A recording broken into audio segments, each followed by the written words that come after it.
하나님은 공의를 통해서 화평의 열매를 맺게 하십니다. 공의가 없으면 화평이 없죠. 불의한 자들이 판을 치고 또 불의한 자들이 폭력을 행사하게 되면 화평은 이룰 수 없습니다. 그래서 공의가 이루어질 때 그리고 화평이 우리에게 임하는 것을 보게 되죠. 이사야 32장 17절을 보게 되면 공의의 열매는 화평이요 공의의 결과는 영원한 평안과 안전이라. 예수님이 오셔서 이제 성령께서 함께 하실 때 공의를 행하시잖아요. 이사야 11장 4절에 보시면 공의로 가난한 자를 심판하며 정직으로 세상의 겸손한 자를 판단할 것이며 그의 입의 막대기로 세상을 치며 그의 입술의 기운으로 악인을 죽일 것이며 악인, 불의한 자들을 주님이 오셔서 그들을 심판하시고 물리치시는 것을 보게 됩니다. 하나님이 우리 가운데 역사하실 때 가능하죠. 우리가 배우는 첫 번째 교훈은 하나님은 평강의 하나님이시다는 거죠. 평강을 사랑하시고 또 평강으로 다스리시는 왕이시다. 이사야 9장 1절을 보게 되면 이는 한 아기가 우리에게 낳고 평강의 왕이라 할 것입니다. 구약에 나오는 하나님 이름이 여러 가지인데 그 중에 하나가 여호와 샬롬이죠. 여호와 샬롬이라는 이름이 등장하는 것은 사사기 6장 24절이에요. 기드온이 여호와를 위하여 거기서 제단을 쌓고 그것을 여호와 샬롬이라 했더라. 그것이 오늘까지 아비에셀 사람에게 속한 오브라에 있더라. 여호와 샬롬. 히브리 민족이 인사하는 가장 중요한 인사 중 하나가 샬롬이죠. 샬롬. 또 히브리 민족이 축복을 빌어줄 때 가장 귀하게 여기는 그리고 가장 축복되게 여기는 그런 인사와 축복이 뭐냐면 샬롬이죠. 평강이라는 거죠. 민수기 6장 24절의 심지를 보게 되면 여호와는 내게 복을 주시고 이게 축도예요. 이스라엘 민족이 너를 지키시기를 원하며 여호와는 그의 얼굴을 내게 비추사 은혜 베푸시기를 원하며 여호와는 그 얼굴을 내게로 향하여 뜨사 마지막 굉장히 중요한 축복이죠. 평강 주시기를 원하노라 할지니라 하라. 이스라엘 민족은 이 평강이라는 그 단어와 그 축복 속에 모든 걸 다 담았어요. 그래서 그들이 바라는 한 가지 축복이 있다면 그 평강이고요. 그 평강 속에 모든 축복이 담겨 있는 거죠. 사실 이 히브리 말로 샬롬이라는 단어를 번역하기 정말 어려워요. 이걸 번역하고 이해하는데 한 주간 내내 걸렸어요. 아니 어떻게 보면 신학을 공부하고 지금까지 수십 년 동안 깨달은 어떤 진리라고 봐도 과언이 아니죠. 이렇게 정리를 해봤어요. 좀 길긴 하지만 한마디로 표현하기 어려워요. 평강은 히브리어로 샬롬입니다. 헬라어로는 에이리네입니다. 샬롬에는 온전한 조화 가운데 임하는 평강을 의미합니다. 조화 가운데 완전한 질서 가운데 임하는 평강을 의미합니다. 하나님과 사람과 자신과의 관계에서의 평화와 관계의 평화와 내면의 평강이 조화를 이룬 상태입니다. 서로 조화를 이루어 대립이 아닌 온전함을 이루는 것을 의미합니다. 염려가 사라진 마음의 고요함입니다. 안전과 풍성함을 겸비한 상태를 의미합니다. 갈등과 전쟁으로부터 안전한 상태를 의미합니다. 물론 이 땅에 살면서 전쟁이나 환란이 없을 수는 없지만 그러나 그런 것으로부터 안전한 상태. 근데 샬롬은 우리 내면의 평강이나 관계에서 오는 그런 부유함뿐만 아니라 환경적인 번영도 의미해요. 하나님의 정의라는 책을 쓴 니콜라스 월드 스토프는 이렇게 이야기하고 있습니다. 샬롬은 단지 평화가 아니라 번영이기도 하다. 우리 존재의 모든 차원에서 번영, 즉 우리와 하나님과의 관계에서, 우리와 동료 인간들과의 관계에서, 우리와 우리 자신과의 관계에서, 우리와 창조 일반과의 관계에서 말이다. 사실 우리 스스로가 우리 자신에게 화목하지 않잖아요. 우리 스스로가 내면의 부유함이나 평강이 없이 불안과 두려움과 내적인 갈등도 많은데 하나님과 이웃과 나와의 관계 속에서 또 환경과의 관계 속에서 번영을 의미하는데, 그는 이렇게 얘기합니다. 끝으로 살롬은 우리가 자연 환경과의 관계 속에서 번영을 포함한다. 살롬에 대해 말하면서 이사야는 주님이 이 산에서 만민을 위하여 기름진 것과, 네. 여러분 그 당시 다 가난했기 때문에 기름진 것은 굉장히 풍요를 의미하죠. 오래 저장하였던 포도주는 우리에게 즐거움을 주는 거죠. 연회를 베푸시려니 곧 골수가 가득한 기름진 것과 오래 저장된 맑은 포도주로 하실 날을 예언한다. 그러니까 샬롬 속에 모든 축복이 담겨 있는 거예요. 그래서 하나님은 평강의 하나님이시다. 사도 바울이 데살로니가 전서 5장 13절에서 평강의 하나님이 친히 너희를 온전히 거룩하게 하시고 또 너희의 온 영과 혼과 몸이 우리 주 예수 그리스도께서 강림하실 때에 흠없게 보존되기를 원하노라. 그러니까 평강의 하나님이기 때문에 평강을 주시는 거예요. 여러분 본인이 가진 것만 주는 거예요. 평강이 없는 사람이 어떻게 평강을 주겠어요?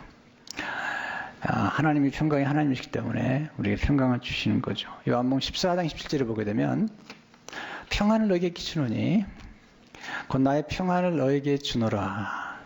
네, 이 평안은 하나님의 평안이죠. My peace I give unto you.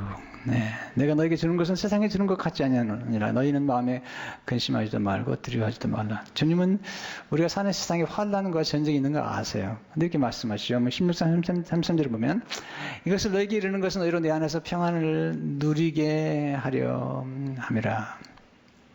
근데 중요한 게요. 예수 그리스도 안에서. 왜냐하면 세상 안에서는 평안이 없어요. In me, 예수님 안에서 You may have peace. 내 안에서 평안을 누리게 하려 함이라. 세상에서는 내가 환난을 당하나 담대하라. 내가 세상을 이기었노라. 두 번째, 하나님은 화평케 하시는 하나님이시죠. 평강을 주실 뿐 아니라 우리로 하여금 서로 화평하도록 주시는 말씀입니다. 오늘 이제 본문의 말씀은 예수님이 이 땅에 처음 오실 때 잠시 이루어졌고요. 또 다시 오시긴 그 중간에 조금 이루어지고요. 그리고 예수님이 다시 오시게 되면 온전히 이루어지는 그런 모습을 보여주고 있죠. 6절에서 9절을 다시 보시면 그때 이리가 어린 양과 함께 살며 표범이 어린 염소와 함께 누우며 송아지와 어린 사자와 살진 짐승이 함께 있어 어린아이에게 끌리며 암수와 곰이 함께 먹으며 그것들의 새끼가 함께 엎드리며 사자가 수처럼 풀을 먹을 것이며 젖 먹는 아이가 독사의 굴먹에서 장난하며 젖된 어린아이가 독사의 굴에 손을 넣을 것이라. 내 거룩하선 모든 곳에서 해됨도 없고 상함도 없을 것이니 이는 물이 바다를 덮은 같이 여호와를 아는 지식이 세상에 충만할 것입니다. 제가 예수님 처음 믿고 이사야서를 읽다가 이 부분에 와서 많이 웃음이 났어요. 왠지 몰라요. 이게 가능할까?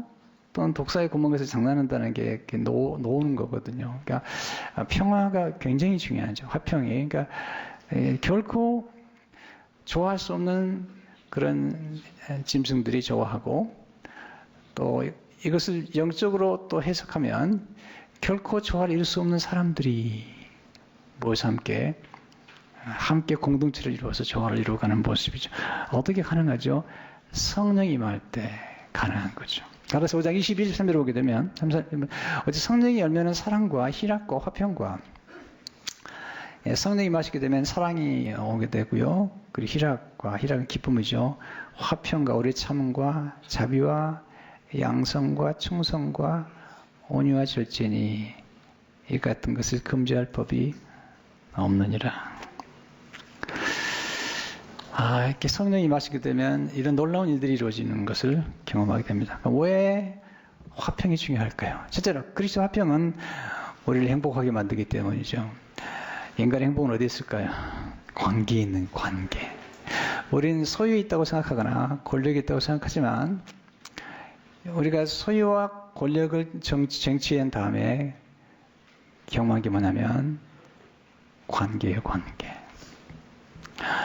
제가 존경하는 목사님이 계시는데 지금 돌아가셨는데 한 번은 이제 집회를 인도하시고 떠나는 길에 공항에서 젊은 목사인 저에게 남기신 말씀을 느리지 못해요. 강 목사, 마지막 남는 건 부부야. 네. 화평하게 지내라는 거죠. 왜냐하면 행복이라는 것은 물론 어느 정도의 소유가 필요하겠지만 그것이 우리에게 행복을 다 주는 것 같지 않아요. 여러분 경험하시잖아요. 결혼 생활하면서 부부가 갈등이 있거나 대립됐을 때 남편들 집에 들어가고 싶으세요? 안 들어가고 싶으세요?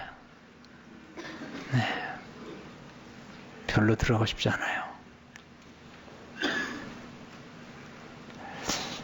공감을 안 하시는 것처럼 그렇게 하는데 잠언 15장 17절을 보세요. 채소를 먹으며 서로 사랑하는 것이 살진 소를 먹으며 서로 미워하는 것보다 나으니라. 제가 좋아하는 말씀 중에 하나 잠언 21장 19절의 말씀인데요. 다투며 성내는 여인과 함께 사는 것보다 광야에서 사는 것이 나으니라. 이건 또 이렇게 표현할 수 있겠죠. 다투며 성내는 남자와 함께 사는 것보다 광야에서 사는 것이 나으니라. 이것은 우리가 관계 속에서 얼마나 행복을 누릴 수 있는 것인지에 대해서 말씀을 하고 있는 거죠.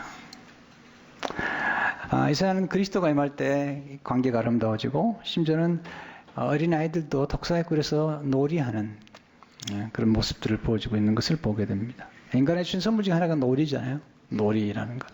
거룩한 영성 중에 하나가 놀이인데 이런 즐거움들이 이제 화평 중에 찾아오는 거예요. 두 번째 그리스도의 화평은 온유의 열매라는 거죠. 사자와 표범은 거칠잖아요. 그런데 온유해졌어요. 심지어는 사자가 풀을 먹어요. 에덴으로 돌아간 거예요. 문제는 세상은 폭력으로 가득 차 있다는 거야. 네, 언어의 폭력. 그리고 정말 폭력들이 무서운 거잖아요. 어떻게 화평이 가능하냐면 온유할 때 가능해요. 온유는 절제된 힘이에요. 온유는 약한 게 아니에요. 온유는 길들인 야생마에서 나왔어요. 거친 야생마를 길들이게 되면 온유해지는 거죠. 진정한 자유는요, 방종이 아니에요. 진정한 자유는 절제에 있는 거예요. 그리스도 안이라는, 또 가정이라는 이 울타리 안에 있을 때 가장 자유로운 거예요. 우리 세상 사람들은 내가 마음대로 하는 것을 자유라고 생각하지만 마음대로 하는 것이 자유가 아니에요. 하나님 안에서 진정한 자유와 평안을 누릴 때만이 진정한 자유로운 거예요. 여러분, 물고기는 소파 위에서 자유롭지 않아요. 물고기는 반드시 물속에 있을 때 자유로운 거예요. 새는 바닷속에서 자유롭지 않아요. 새는 공중에서 자유로운 거예요. 기차는 철로에서 자유로운 거예요. 철로를 벗어난 순간, 탈선하는 순간 파괴된 거죠. 그러니까 우리는 하나님 안에서, 그리고 또 안에서 우리의 진정한 자유를 누릴 수가 있는 거예요. 자유란 말은 뭐냐면 진정한 의미에서 우리 인간이 가지고 있는 참된 포텐셜과 행복을 누리는 거예요.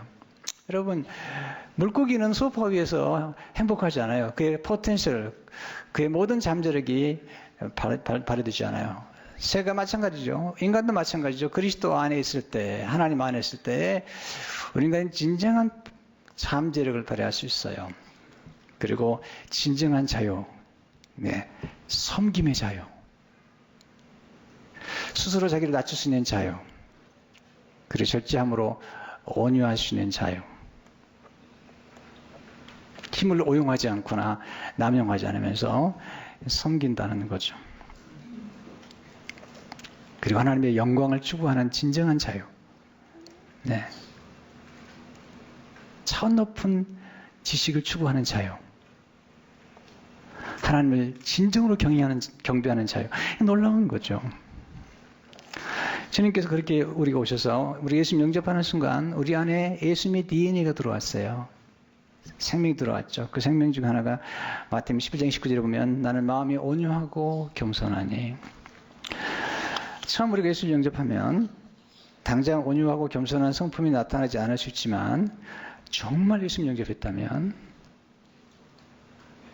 정말 예수님의 DNA가 우리 안에 들어왔다면 반드시 어느 순간부터 우리는 폭력적이 아니고 거칠지 아니하고 온유하고 겸손할 수밖에 없어요. 만약에 진짜 그렇지 않다면 우리는 그 사람의 회심을 걱정해 봐야 돼요.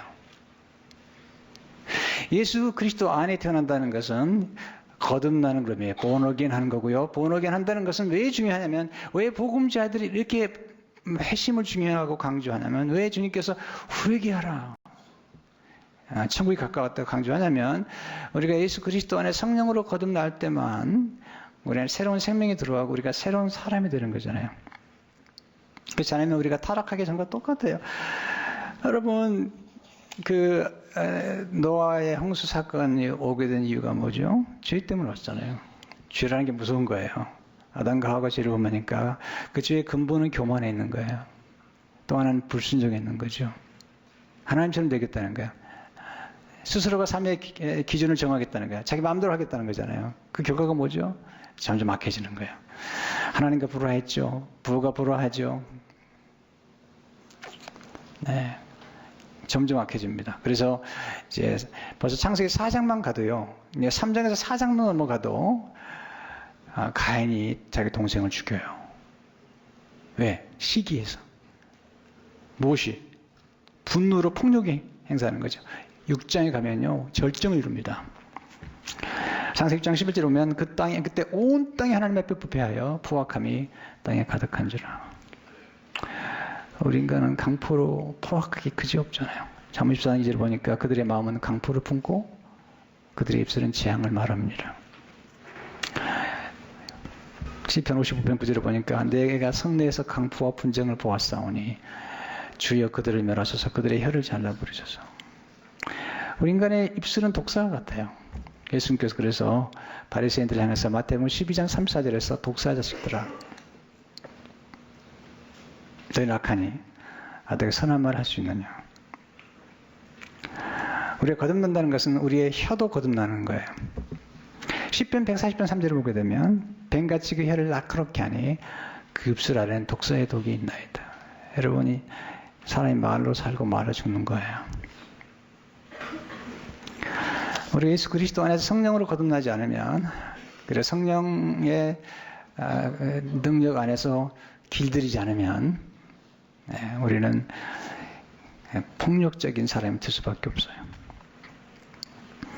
예수님이 이 땅에 오셨을 때 바로 이 이사야 11장의 사건이 벌써 드러나기 시작하죠. 마가복음 1장 12절 13절을 보게 되면 성령이 곧 예수를 광야로 몰아낸지라 광야에서 40일을 계시며 사탄에게 시험을 받으시며 그 다음에 보세요. 들짐승과 함께 계시니, 와우. 네, 들짐승이 주인을 만난 거예요. 그들을 만드신 하나님을 만난 거죠. 그 하나님 앞에 굴복하는 거죠. 천사들이 수정들더라.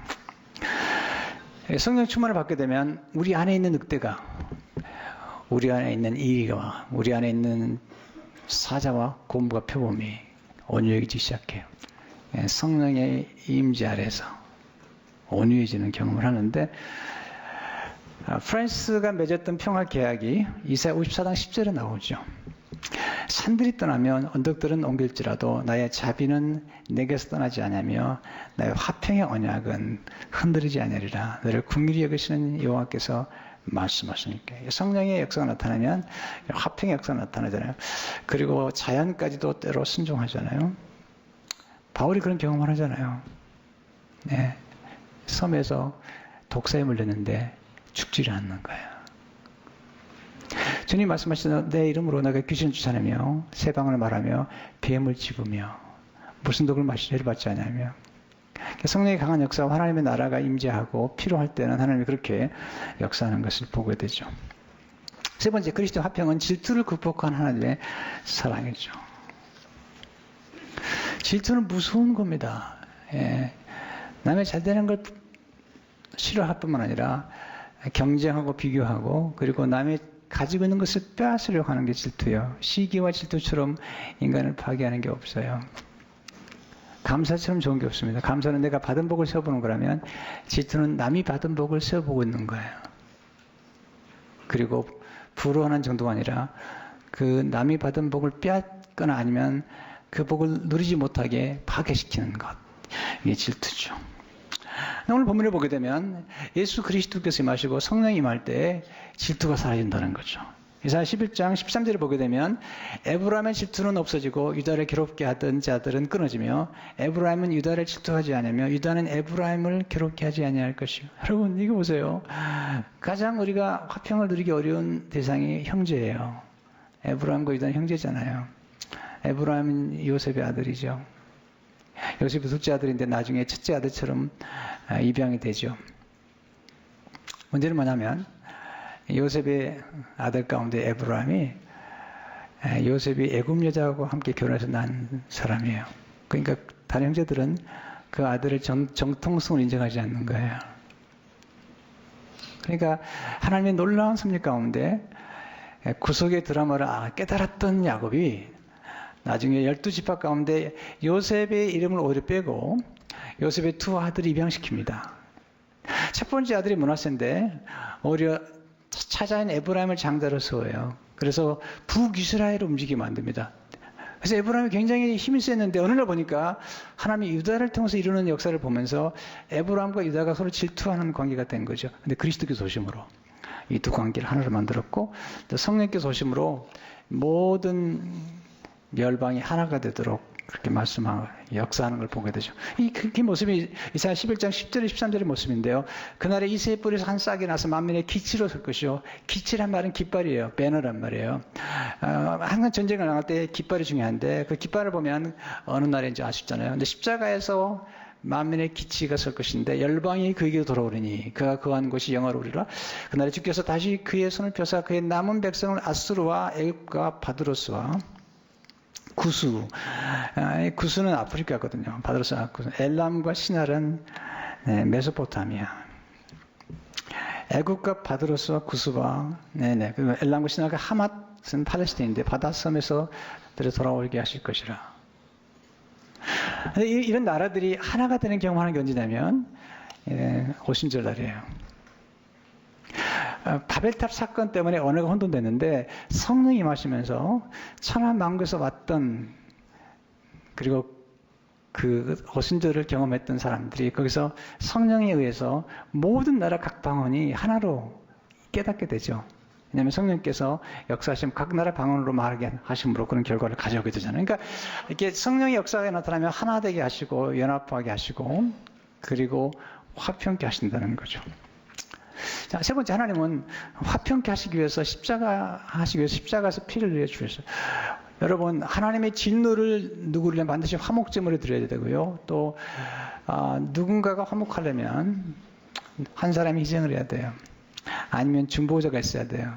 그래서 두 사람 사이를 연결시키려고는 화목제물이 필요한데 예수님이 오셔서 그런 화목제물이 되신 거예요. 그래서 이사야 53장 5절에 보면 복음의 영광이 담겨있죠. 그가 찔린 물이 헛물 때문이요. 그가 상한 우리의 죄악 때문에 그가 징계를 받음으로 우리는 평화를 누리고 그가 채찍에 맞음으로 우리는 나음을 받았도다. 예수님 십자가에서 우리를 대신해서 죽으심으로 그리고 화평케 하는 화목제물이 되심으로 우리를 화목하게 하셨다는 거죠. 골로새 1장 10절에 보면 그의 십자가 피로 화평을 이루사 만물 곧 땅에 있는 것들이나 하늘에 있는 것들이 그로 말미암아 자기가 화목되게 하시길 기뻐하십니다.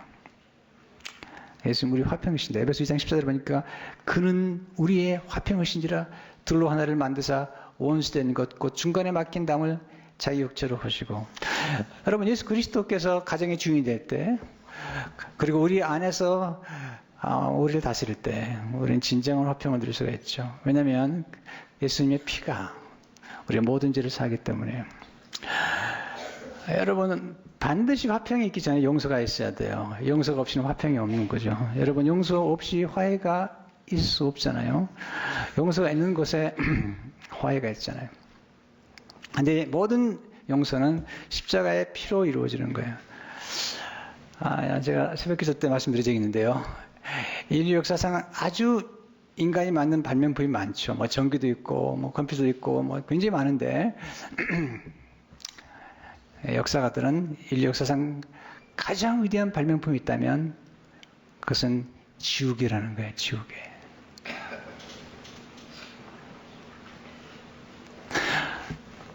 컴퓨터에서 가장 중요한 기능이 뭘까요? delete. 네. 근데 우리 인생 가운데 우리의 모든 죄악, 우리를 불리하게 만든 모든 죄의 목록이 완전히 도말할 수 있는 완전한 지우개는 십자가밖에 없어요. 에베소 2장 15절 17절에 그 얘기를 하죠. 법정으로 된 계명에 율법을 폐하셨으니 이는 이 둘로 자기 안에서 한 세 사람 이르게 화평하게 하시고 또 십자가로 이 둘을 한 몸으로 하나님과 화평하게 하려 하심이라. 원수된 것을 십자가로 소멸하시고 또 오셔서 먼 데는 너에게 평안을 전하시고 가까운 데는 자들에게 평안을 정하셨으니. 그리고 십자가에서 우리 모든 죄 목록을 도말하셨어요. 여러분 평화의 도구가 돼서 화목케 하는 직분을 감당하시오. 우리가 평화를 누리는 것도 중요하지만 화평케 하는 자가 복이 있잖아요. 마태복음 5장 9절에 화평하게 하는 자는 복이 있나니 그들이 하나님 아들의 일컬음을 받을 것이요. 고린도서 18절에 보니까 모든 것이 하나님께로서 났으며 그 그리스도로 말미암아 우리를 자기와 화목하게 하시고 또 우리에게 화목하게 하는 직분을 주셨으니 우리는 화목하게 돼야 되죠. 프란시스의 기도가 우리의 기도가 되면 좋겠습니다. 평화의 도구, 주여 나를 당신의 평화의 도구로 써주셔서 미움 있는 곳에 사랑을, 다툼 있는 곳에 용서를, 분열 있는 곳에 일치를, 의혹 있는 곳에 신앙을, 거짓 있는 곳에 진리를, 절망 있는 곳에 희망을, 흑암 있는 곳에 광명을, 슬픔 있는 곳에 기쁨을 가져오는 자 되게 하소서. 위로받기보다는 위로하고 이해받기보다는 이해하고 사랑받기보다는 사랑하게 하여 주소서. 우린 줌으로써 받고 용서함으로써 용서받으며 자기를 버리고 죽음으로써 영생을 얻기 때문입니다.